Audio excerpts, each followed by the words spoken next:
नमस्कार, मैं धर्मेंद्र चौबे। दोस्तों, आज हम बात करेंगे कंसंट्रेशन की, क्योंकि आज के स्टूडेंट हो या वर्किंग प्लेस पे काम करने वाले लोग या हमारे घर में खाना बनाने वाली महिलाएं, कंसंट्रेशन की हर इंसान को जरूरत है। क्योंकि अगर कंसंट्रेशन ना हो, ध्यान से खाना ना बनाया जाए तो नमक कम होगा या ज्यादा होगा। तो आज पेरेंट्स, टीचर अक्सर अपने स्टूडेंट्स और अपने बच्चे के लिए कंसंट्रेशन, ध्यान शब्द का इस्तेमाल बहुत ज्यादा करते हैं। ध्यान से पढ़ो, कंसंट्रेट करो। परंतु अनफॉर्चुनेटली हम कभी भी अपने बच्चों को कंसंट्रेशन करने के तरीकों के बारे में बात नहीं करते हैं, उनको नहीं बताते हैं कैसे कंसंट्रेट किया जाता है। तो आज हम बात करेंगे दोस्तों कंसंट्रेट करने के टेक्निक्स को। परंतु उससे पहले हम थोड़ा ये देखते हैं कि कंसंट्रेशन है क्या। दोस्तों, हम सब जानते हैं कि हमारा मन सोचने का, विचार करने का कार्य करता है। कंटिन्यूअस ये थॉट क्रिएट करते रहता है। हम कुछ पढ़ रहे होते हैं, कुछ देख रहे होते हैं, तो हमारे मन में उससे रिलेटेड विचार क्रिएट होते हैं।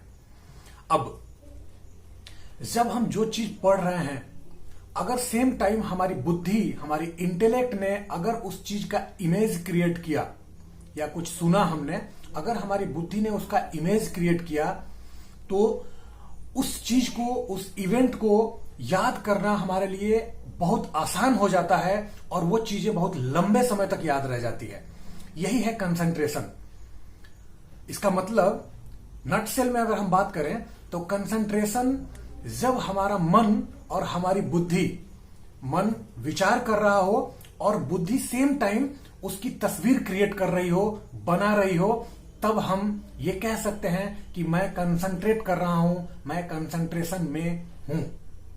अब इसे एक छोटे से एग्जाम्पल से समझने की कोशिश करते हैं दोस्तों।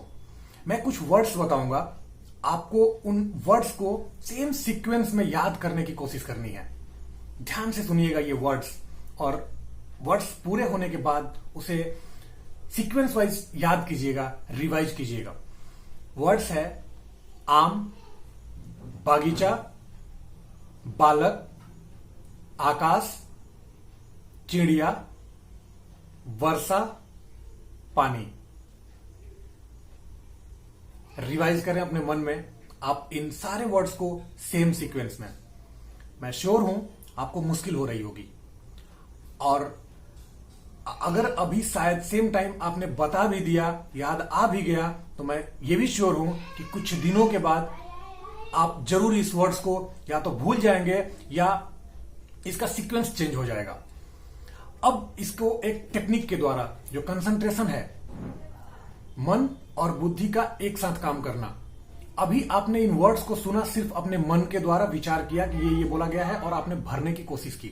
नाउ मैं अपनी बुद्धि को इस्तेमाल करते हुए इसका एक पिक्चर क्रिएट करने की कोशिश करते हैं। पिक्चर ये है दोस्तों, मेरा जो पहला वर्ड था वो था आम, बागीचा। एक स्टोरी क्रिएट किया जाए। आम का एक बागीचा था जहां पे एक बालक था। वो आसमान की ओर देख रहा था जहां पे बहुत सारी पक्षियां उड़ रहे थे।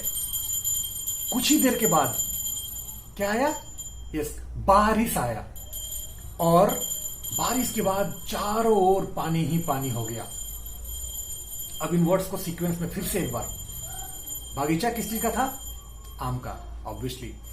आम का एक बागीचा जिसमें एक बालक खड़ा है, वो आसमान की ओर देख रहा है जहां पक्षियां उड़ रहे हैं। यस, और कुछ देरों के बाद, कुछ समय के बाद बारिश आती है और चारों ओर पानी ही पानी भर जाता है।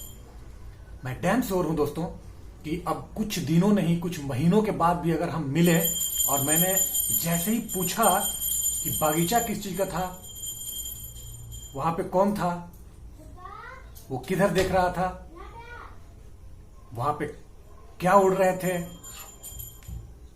फिर क्या हुआ, और फिर चारों ओर पानी ही पानी हो गया। याद हो गया होगा दोस्तों, और सेम सीक्वेंस में याद हुआ। क्या किया हमने? स्टोरी क्रिएट किया। हमने एक स्टोरी बनाया जो कि हमारा जो सबकॉन्शियस माइंड है उसने उस पिक्चर को क्रिएट किया, उसने देखने की कोशिश किया कि बगीचा था, वहां पे एक बालक था। बस यही टेक्निक हमें अपने वर्क प्लेस पे, अपनी पढ़ाई में, अपने कार्यशैली में इस्तेमाल करना है।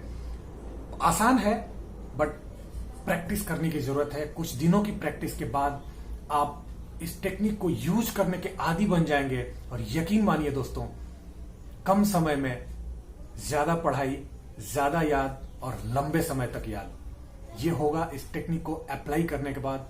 यह है कंसंट्रेशन और यह है कंसंट्रेशन का टेक्निक। उम्मीद करता हूं ये टेक्निक आपको पसंद आया होगा। आप इसकी प्रैक्टिस कीजिए, इस्तेमाल करने की कोशिश कीजिए और रिजल्ट आपके सामने होगा। धन्यवाद।